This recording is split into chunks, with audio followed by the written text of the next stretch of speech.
Good morning, good afternoon, good evening, wherever in the world you might be. I am Nicole BZ, and you know everything.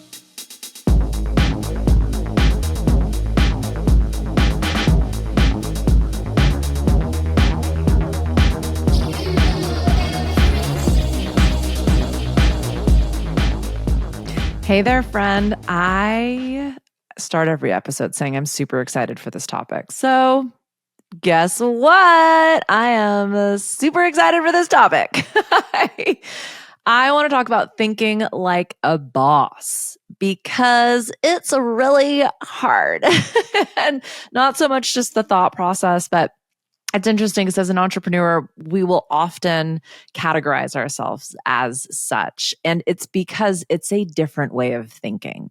There's a certain crazy, right, that happens when you think, I've got a solution to this problem and it's better than, totally unique, or I'm sick of fucking waiting for somebody else to do it, right? And there's this like accountability, responsibility, empowerment, agency, privilege, whatever you want to call it, that those of us who categorize ourselves as an entrepreneur, as a leader, as a creative, as someone who is willing to bring their thoughts and concepts and ideals, not just ideas, out into this world, right? Like it's just not for everybody. Not everybody actually thinks like us.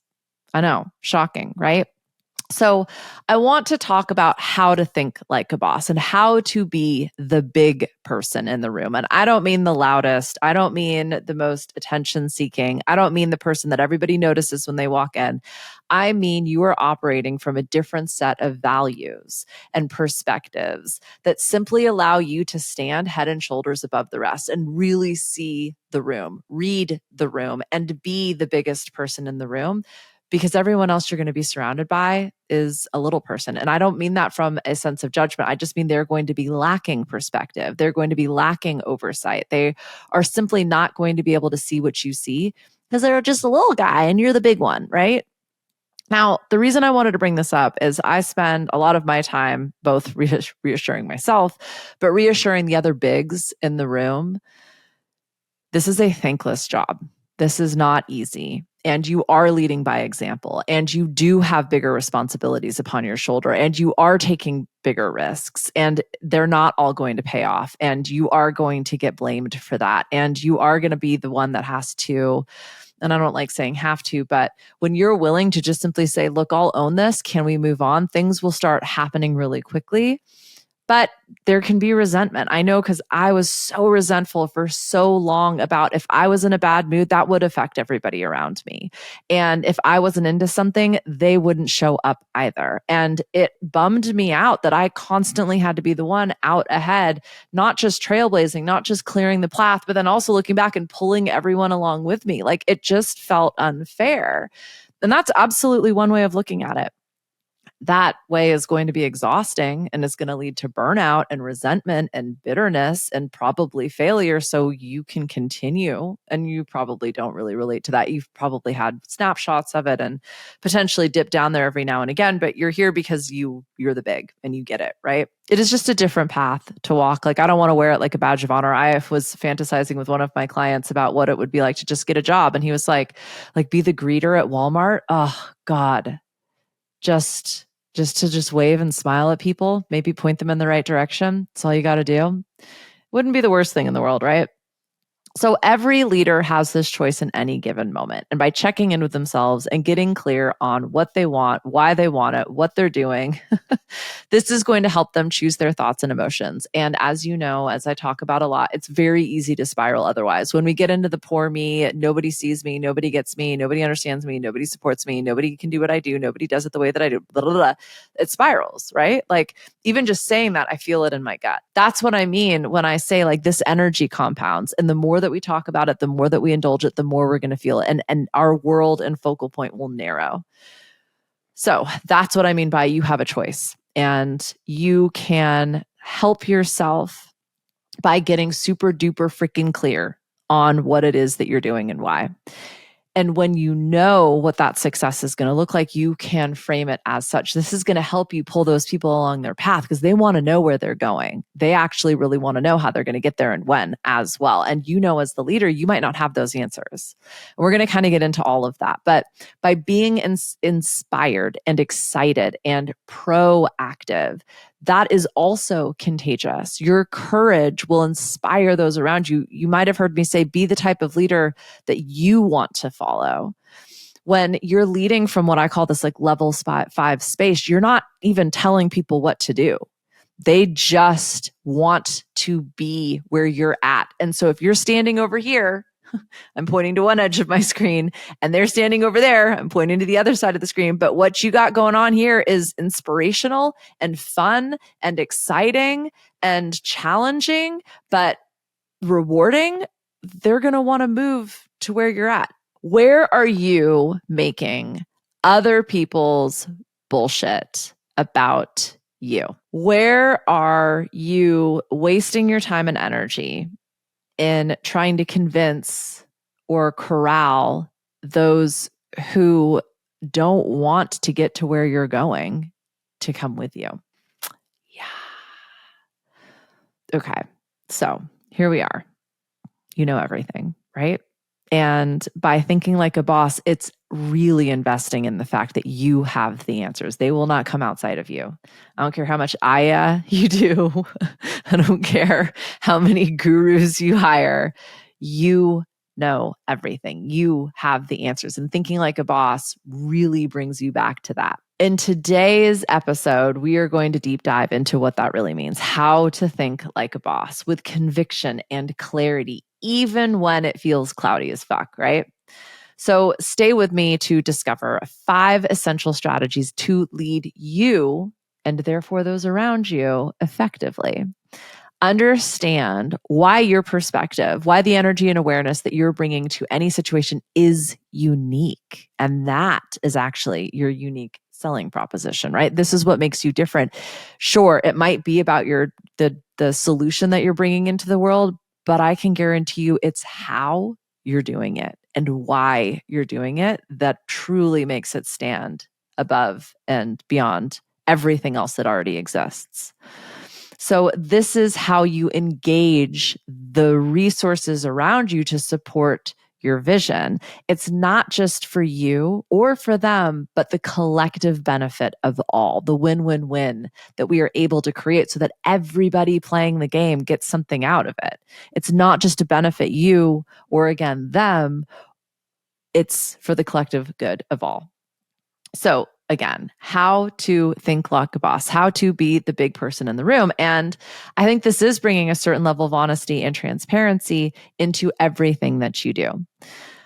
Leadership isn't just about asserting power. If it were just as simple as telling everybody what to do, then we'd all be gajillionaires, right? We'd all be the kings of our own castle or queens. Or I was trying to think of a word that like queuing. No, okay. We're not going to do a king, queen mashup, BZ. Moving on. Making choices that align with the values and therefore build out the vision is how you get to choose in every moment the words, the descriptors to help someone understand what the journey is that is being asked of them and why they should step it out. We're going to circle back to that because there's a particular challenge that visionaries have that can feel incredibly defeatist and exhausting when we approach it in a way that truly makes it an uphill battle. So I'm curious, how have you reacted, whether it's recently or in the past, to immense pressure?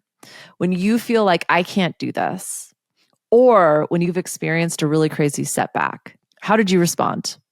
Comment below, comment on the episode, email me hello@NicoleBZ.com. Shit, if you can, you can fucking text me. That means you're special and you have my number. But I'm really curious how you reacted in a moment of self-doubt or significant setback.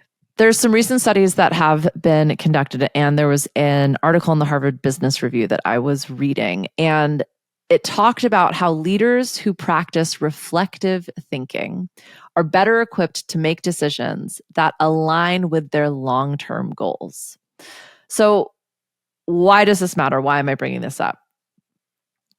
When you think about that setback in your reaction, you can give yourself an opportunity to go, I wonder what might have occurred had I not reacted in that moment. And that's when you pattern interrupt. That is the exact opportunity. I'm laughing because you know me and my opportunities, but it's in that moment that you can bring awareness to your reactivity, give yourself pause, and change fucking everything. That is what the big person in the room does. They call themselves out on their own reactivity, their own patterns, and they simply pattern interrupt by going, I'm having a really big feeling. I'm not going to act here. So why does this matter? As a leader, as a builder, as a believer, as a creative, you are doing really big things. You're going to need support, whether that's in the form of resources and tools and skills or actual people, maybe even money. All of that is compiled through leadership by taking people on this journey with you. And again, it's not just about demanding they show up or even asking them. It's by making this journey so fucking compelling and exciting and inspiring. People are like, I don't know what she's having, but I want to, right? They want to follow you. Again, not in this like judgmental or like power dynamic of leader follower, but because they want literally what you're having. Like they get this compelling aspirational desire because what you're doing feels so good. You feel so good. And that's not to say you have to feel good all of the time, but it's about bringing awareness to your experience and then asking yourself, is this truly what I need in this moment? Is this energy going to connect me to the desired results? Listen to the Energy Leadership series if you want some more clarity on what I'm talking about there. So, speaking of clarity, one of the biggest stumbling blocks I see for leaders is this gap and this disappointment because they are protecting themselves and kind of waiting for the other shoe to drop. And they are testing if this is possible by kind of like not being super clear about it and just kind of thinking, well, if this is going to work, it just should. Maybe. I don't know. How's that working out for you? When you don't clearly explain, set out, process your expectations, do you find yourself getting disappointed a lot? What might happen if you made it very fucking clear what you expect, when and how, and you actually made that into a resource that people could reflect upon? So this is in a guidebook. This is in a user manual. This is in like a constitution or just a set of commandments, if you will. Yeah, you're probably going to get a lot less noise, a lot less mass sort of appeal, but you're going to get complete and total buy-in from those that are interested in that particular approach. So don't expect people to read your mind. For the love of all things good and delightful, ask for what you want. Make your expectations clear. Let people know what the metrics for success looks like. I'll know you've been successful at the end of this when you can X, Y, and Z in 1, 2, and 3 by A, B, and C. I see this a lot again with employees. And especially when you're hiring somebody that you expect to be a leader, you're sort of inserting them in a layer of your business and you're giving them tasks that are challenging, but have absolutely been done before. The job role has been done before, and you're just kind of hoping they get it. The onboarding hasn't been thorough. The resources for how this organization works, the various processes or systems, or even just points of contact are not clear. And so then you have someone who is a quote unquote experienced leader having to ask like, well, where does this happen? Or who do I talk to about that? And they kind of repeat themselves in their questions because for whatever reason, they weren't able to memorize everything you wanted them to know immediately upon showing up. And it's like, well, here we go again. This person can't just take the reins and I have to do all this and I have to go back and do the heavy lifting and blah, blah, blah. And it's like, well, did you tell them that by the end of month 1, you wanted them to be able to execute on these 7 different processes in your organization and that they probably would need to shadow some of their team or perhaps some people in different departments so that they can understand how to make that happen? Like, Or did you just assume that somebody you're paying a certain amount of money should have a certain level of experience and be able to read your mind? It's usually the latter. So I always say, if you find yourself repeating yourself more than twice, you should probably document that answer and put it somewhere where people can find it, whether it's an FAQ or, like I said, a user manual. But the expectation that people should just get it the first time around is going to leave you disappointed, straight up. And based on, you're probably hiring somebody to complement you, which means they're going to have different priorities than you are. That doesn't make them better or worse. It just makes them different. And in fact, they'll be complementing your weaknesses, but that does mean they're going to show up differently, and empower them to understand what are your priorities and how you're going to know if they've been successful in executing on those priorities by spelling it the fuck out and giving them a deadline, right? Second, be inspired. Approach something not like, I'm just waiting for you to let me down, but I'm just waiting for you to exceed my every expectation. That happens by inspiring yourself. Get out there, change it up, seek out inspiration. I don't know what your poison is, but this is why I love reading so much. This is why I love art so much. It inspires me. And I don't need to, I'm just looking at the art that I have on my desk over here. Like, just looking at it makes my brain do something different than by looking at you right now. And I talked a lot about this, like every single leadership book and management and self-help, every single one of them have a chapter dedicated to getting out of your own rut by seeking out inspiration. And to me, all that means is like, switch it up, try something different. If it excites you, you're on the right path. When you are inspired, you will inspire those around you. It is that simple. So how do you be the big person in the room? You are prioritizing curiosity, interest, magic in your experience. And that might show up like play. You are literally playing. That might show up like exercise. You're getting your heart beating and your blood pumping. That might show up like sleeping and you're dreaming. Like, we're all going to do it a little bit differently. But if you don't have at least 5 things that you can do in any given day to inspire you, stop listening and start riffing on that idea, please. I would love to know. Please comment below. You will help someone else, or comment on this episode, or email me with ways that you inspire yourself. Let's all brainstorm. I've listed a couple already, right?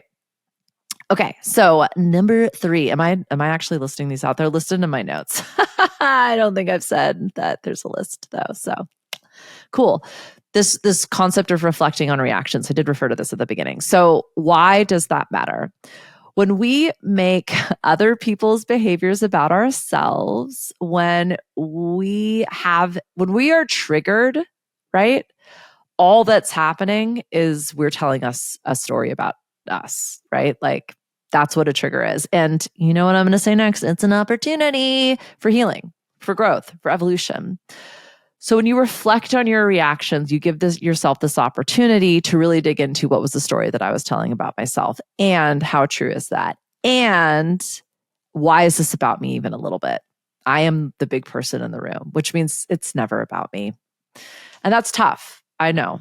Believe me, I do. It's lonely when it's never about you. It's lonely when you are the one that is making decisions for the collective good of all, always. And yeah, it's a selfless place to be. I talked about this in an episode that I recorded earlier. I do this because I have to. I literally dream about conversations that I'm going to have with people to support them and to be in service to them. Or like I have nightmares that are about problems that don't exist, and like how I'm going to workshop that. I feel good and I'm not selfless. Let's just be very fucking clear about that. But my service, my work is selfish. I volunteer because it makes me feel good. I support my friends and my peers because it makes me feel good. I show up above and beyond because it feels good. So it is very selfish for me to be selfless. And I share that because I get how easy it is to slip into a space of resentment and bitterness and frustration around being the big person, being the giver, being the one that's willing to take the hit so that everybody else can keep going safely, securely, and in the greatest good of all, right? So reflecting on your reactions is going to help you understand what are the stories that I tell myself. Because the other thing, my friend, they're usually the same story, right? Like being disappointed, feeling trapped, feeling like I don't have any choices. Those are kind of my deepest, darkest fears. So when I recognize that if I'm having a reaction to something, it's probably because somebody's pushing a button on, we don't want you to have any choices. That, of course, they would never say that out loud. That's not what's happening at all. That's just how I'm experiencing it. The more safety and security I can give myself, you always have a choice, including the reaction you're having in this moment. Then I reinforced to myself, I keep me safe and secure. This doesn't have anything to do with them. And now I have more choices available to me. And that was the thing that I was afraid of being taken away, right? So that's been my own reflection on reactions. I'm curious what some of your more common patterns or stories are that really upset you and feel like this is a thankless role. Okay, we're nearly there. So focusing on the long-term strategy, this is the other thing the big person, the leader, the boss does, right? Like you see the whole horizon. You don't just see the path that you're on. You are aware there are other paths. You are aware we can actually turn back around, pivot, and try something else. You're aware that the vehicle you're in, that the other people, like all of that might not be the only way forward. And also you are 1,000% committed to your path with this group and the tools and resources you have for this moment in time. So it's a really interesting tightrope to walk, right? Where you recognize like I could fall off, but like I'm not until I am. And you get to 30,000 foot view and then be on the ground. So in any relationship, in any strategy, in any plan, you are constantly kind of zooming out. And this is how I believe you create the win-win-win, because you're going, okay, where are we going? How are we getting there? Is this working right now? Now I'm in the now. I'm 1,000% committed to this is working and this is the only way to success. But I also know there's infinite choice available to me. So, that's kind of a heavy back and forth. And I'm rushing that because I will get back to that as well. But the last point I kind of wanted to make, number 5, there were actually 5 points there, was like this concept of authenticity in connection, in the moment, in our presence. And the biggest person in the room can make any one individual feel like they are the only other person in the room. And that comes from presence. That comes from this ability to focus on the big picture and the moment right now, from reflecting on your reactions, from being inspired, from being super clear, because it brings absolute presence. And that makes people feel very fucking important. And this is where you will compel the activity and the action and the commitment around you, is because you are so real. And it is just about this one-to-one interaction that is happening right now, despite being in potentially a massive crowd. Like, have you ever gone to see a speaker and they make it feel like you're the only one they're talking to? That's what I'm talking about. Like, you can be in a massive crowd and still make one person feel like they are why you're doing this and who you're doing it for. That is thinking like a boss. That is acting like a boss. And so in the same sense that leaders can often, and visionaries and creatives can often feel the sort of disappointment and resentment and bitterness and frustration around the fact that people can't see what they see. The reason you are doing anything that you're doing is you have this ability to picture the reality in a different way. Some might call that delusional. I call it dreaming. But you're actually willing to bend and reshape and construct your reality to reflect what it is that you see, to turn your dreams into reality. And they can't. They just fucking can't, because they're not you. And so you will, I don't like telling you what to do or not to do, but you will waste your time and energy trying to convince people to see what you see and to believe in what you believe. It's a big fucking ask to be like, it's that dot on the horizon and we're going to get there. I don't know when, I don't know how, but we're going and you got to come with me. It's completely different when you ask somebody to just take one more step. They can see the step in front of them. And when you help them understand why that step is meaningful and impactful and useful for them, they will take it. And this is what I mean when I say the win-win-win. This isn't about you. This isn't about your bottom line. This isn't about your metrics. This isn't about the job description. This is simply about their why. What motivates them? What's in it for them? And a lot of leaders that I talk to have never really asked that question. Their answer to it is the paycheck. Well, they agreed to a job. They get paid. They get this title. That's not why anybody goes to work, at least for more than a couple months, right? So understand their why. You would be surprised how easy it is to motivate everybody, and not just motivate, but inspire, compel them to action. I like to think about it like compelling, because it's like zombie lurching. Like they're so willing to do the hard thing because you have created such an inspiring opportunity. They can't not take that step. That is possible when you understand their why, when you understand what they seek, and when you're able to then share this story, this journey with them to help them see it's just one step. That's all I'm asking. I'm not asking you to do the whole marathon with me. I just want you to see what this one step could do. Your job is simply to illuminate the next step and show them what's on the other side. They will then decide if there's a win in it for them, and they will take that step.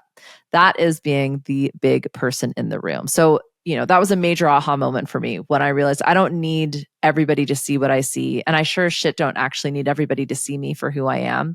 I just need us to decide on what the next step looks like, and then ask, are we willing to take it together? So again, being super, super clear, giving tactical examples of what success looks like, being inspired, excited, proactive, choose the word, authentic, real. Like, again, it's going to be that frequency of feeling for you when you're, how does Esther put it? Like you're tuned in, turned on, plugged in. When you're in that flow state, I've experienced that a lot recently where I literally look at the clock. I did it in this episode, and a ton of time has passed by. That's to me when I know, like, okay, we're on. We've got this.